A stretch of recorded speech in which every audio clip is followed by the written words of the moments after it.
Je vous remercie. On enchaîne avec les nouveautés dans la prise en charge en urgence des brûlures caustiques œsogastriques.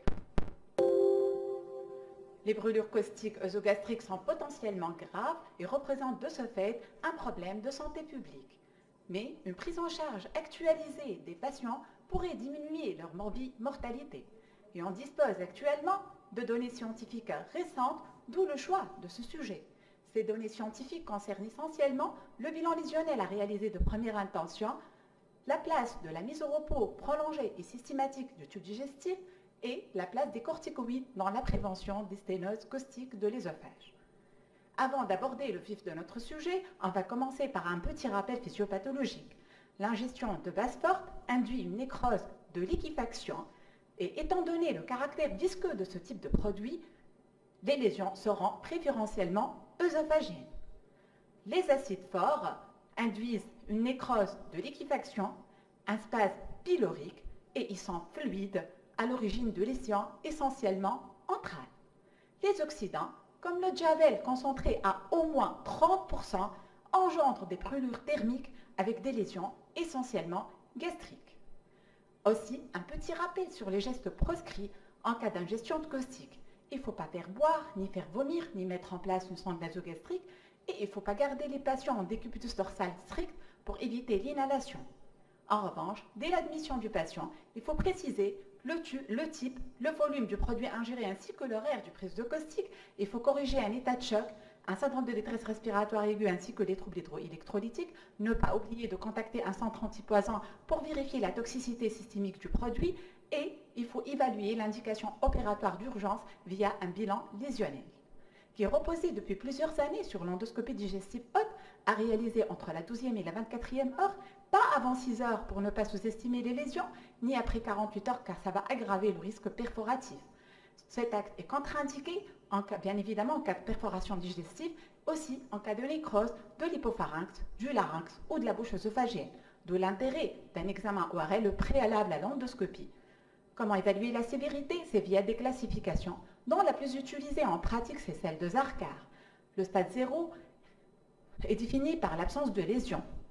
La présence d'un érythème et ou d'un œdème de la muqueuse classe les lésions en stade 1. Le stade 2A est défini par soit une hémorragie muqueuse et ou fausse membrane et ou ulcération qui seront superficielles dans ce cas. La présence d'ulcération, que ce soit creusante et ou confluente, classe les lésions en stade 2B et le stade 3, c'est le stade de nécrose. Le stade 3A est défini par une nécrose focale et la présence d'une nécrose diffuse classe les lésions en stade 3B. Une étude qui a été publiée en 2016 avait comparé les résultats d'une TDM et d'une endoscopie effectuée en urgence chez 120 patients et a révélé des données discordantes entre ces deux examens chez 19 patients, soit dans 15% des cas.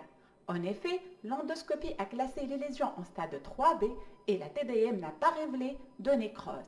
Et tous ces patients ont bénéficié d'une prise en charge conservatrice avec une évolution favorable.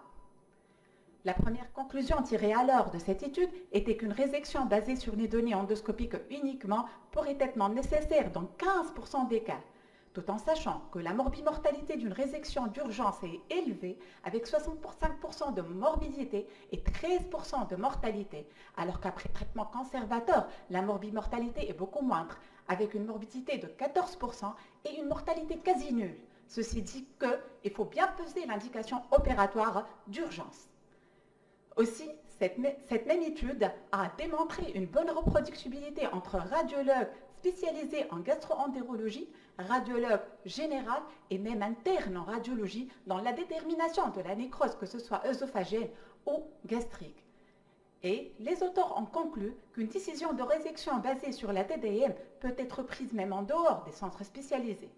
De ce fait, les dernières recommandations de la Société mondiale de chirurgie d'urgence a préconisé la TDM cervico-thoraco-abdominale comme examen de première intention face à une ingestion de caustique qui doit être réalisée entre la 3e et la 6e heure.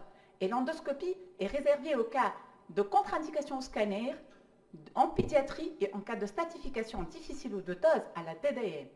Comment classer les lésions œsophagiennes caustiques à la TDM?